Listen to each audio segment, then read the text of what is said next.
Okay, you guys, so these are the travel essentials, the must-have, the travel bags, the organizers. This is what you're going to actually put your items inside of, and then these bags are going to go inside of your luggage. It's going to help them stay organized, especially if you've ever had your luggage searched through in one of those random inspections and you go to open it when you get to your vacation spot and stuff just falls out everywhere. This is going to prevent that because everything's in a bag. It's going to be zippered. And that way, no matter which way you open it, you're not having stuff fall out. I mean, it's going to be in these bags. It's going to be organized. So what do you get in this? You're going to get the mesh bag. You're going to get the cosmetic bag. You're going to get the zipper bag, a laundry bag.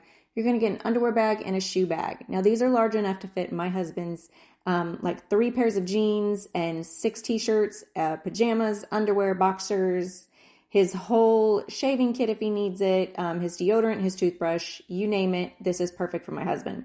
Or I can use it and I can fit this thing full of leggings and tank tops, sports bras, swimming suits, you name it. These are going to help organize it.